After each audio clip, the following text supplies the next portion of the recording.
সিদ্ধান্তহীনতা কাটিয়ে উঠতে মানসিক শক্তি বৃদ্ধির কৌশল। ফারজানা ফাতেমা রুমি, মনোবিজ্ঞানী। সাধারণত আমাদের সামনে যখন দুটি বিকল্প উপায় থাকে, আমরা কোনটা বেছে নেব তা নিয়ে সিদ্ধান্তহীনতায় ভুগি। ধরুন, আপনার সামনে দুটি কাজের অফার আছে, আপনি কোনটি করবেন সিদ্ধান্ত নিতে পারছেন না। আবার অনেক ভেবে একটি নিলেন, অন্যটি ছেড়ে দিতে হলো বলে সারাক্ষণ ভাবতে লাগলেন যে ছেড়ে দেওয়া কাজটি করলেই বেশি ভালো হতো। এতে আপনি আরও বেশি দুশ্চিন্তায় পড়ে যাচ্ছেন অথবা মানসিক চাপে পড়ে যাচ্ছেন। শারীরিকভাবে ক্লান্ত অথবা অস্থির থাকছেন, নির্ঘুম রাত কাটানো, ক্ষুধামন্দা ভাব, ঘাম হওয়া, গলা শুকিয়ে যাওয়া, রক্তচাপ বৃদ্ধি, মাথা ব্যথা ইত্যাদি থেকে আপনার আচরণেও প্রভাব পড়ছে, যেমন রেগে যাওয়া, চিৎকার করা, ভাঙচুর করা ইত্যাদি। সবকিছু মিলে আপনি দৈনন্দিন জীবনে কাজগুলো আর ঠিকঠাক করতে পারছেন না, আত্মবিশ্বাস কমে যাচ্ছে, আবারও ভুল সিদ্ধান্ত নিচ্ছেন, হুটহাট সিদ্ধান্ত নিয়ে আবার অনুতপ্ত হচ্ছেন ইত্যাদি। শুধু যে দুটি উপায় থেকে একটি বেছে নিতে হবে বলে সিদ্ধান্তহীনতায় ভুগছেন তা নয়, সামনে যেটাই আসছে কি করবেন বুঝতে দ্বিধাগ্রস্ত হয়ে পড়ছেন। যখনই আমরা আসলে কোনো সমস্যায় পড়ি, খুব অস্থির হয়ে যাই, দ্রুত সমাধান খুঁজি। শুরুতেই আমরা ঠিক মেনে নিতে চাই না যে এমনটা হতে পারে।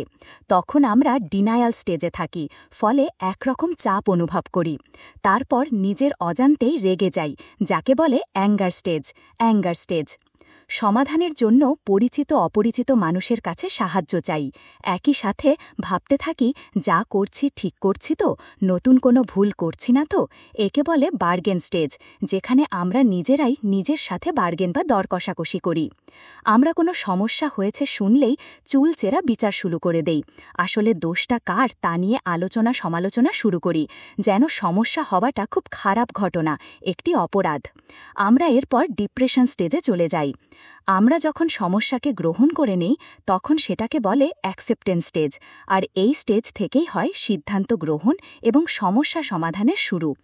তাহলে সিদ্ধান্তহীনতা কাটিয়ে উঠতে মানসিক শক্তি বৃদ্ধির কোনো কৌশল রয়েছে কিনা জেনে নেই।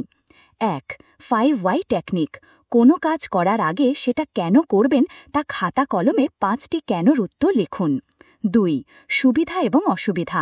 কাজটি করলে কি কি সুবিধা এবং অসুবিধা আছে পয়েন্ট দিয়ে লিখুন। সুবিধা বেশি আর অসুবিধা কম হলে সেটি গ্রহণ করুন, কিন্তু সুবিধা বেশি আর অসুবিধা কম হলেও অসুবিধাটি এমন যে তা নতুন সমস্যার জন্ম দিবে, তা বাতিল করুন। ৩. সহজভাবে নেয়া। মানুষের জীবনের সব সিদ্ধান্ত সঠিক হবে এমন নয়। সিদ্ধান্ত ভুল হলে সেটাকে সহজভাবে নিয়ে নতুন সিদ্ধান্ত গ্রহণ করুন। ৪. তুলনা না করা।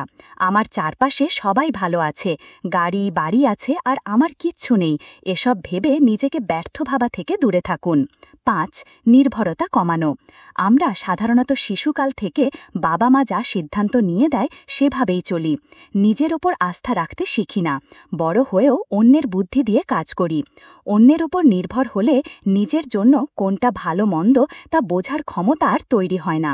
তাই নির্ভরতা কমানোর চেষ্টা করুন। ৬. নিজের প্রশংসা। নিজের মানসিক শক্তি বোঝার চেষ্টা করুন। মনে মনে অথবা লিখে নিজের কাজের জন্য নিজের প্রশংসা করুন। নিজের ওপর খুশি থাকুন, এতে নিজের ওপর আত্মবিশ্বাস বাড়বে, যা আপনার সিদ্ধান্ত নিতে সহজ হবে। ৭. রিস্ক নেয়া। কিছু সিদ্ধান্ত ঝুঁকিপূর্ণ হতে পারে। সেক্ষেত্রে পরবর্তী ধাপে কি করতে হবে, কার কার সাহায্য লাগতে পারে, উপায় নিয়ে ভাবুন এবং দূরদর্শী চিন্তা করে পরিকল্পনা করুন।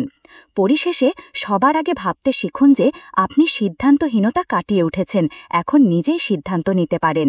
কেননা আপনার নিজের সম্পর্কে বলা উক্তি আপনার মস্তিষ্ক বিশ্বাস করে, সে অনুযায়ী কাজ করতে থাকে।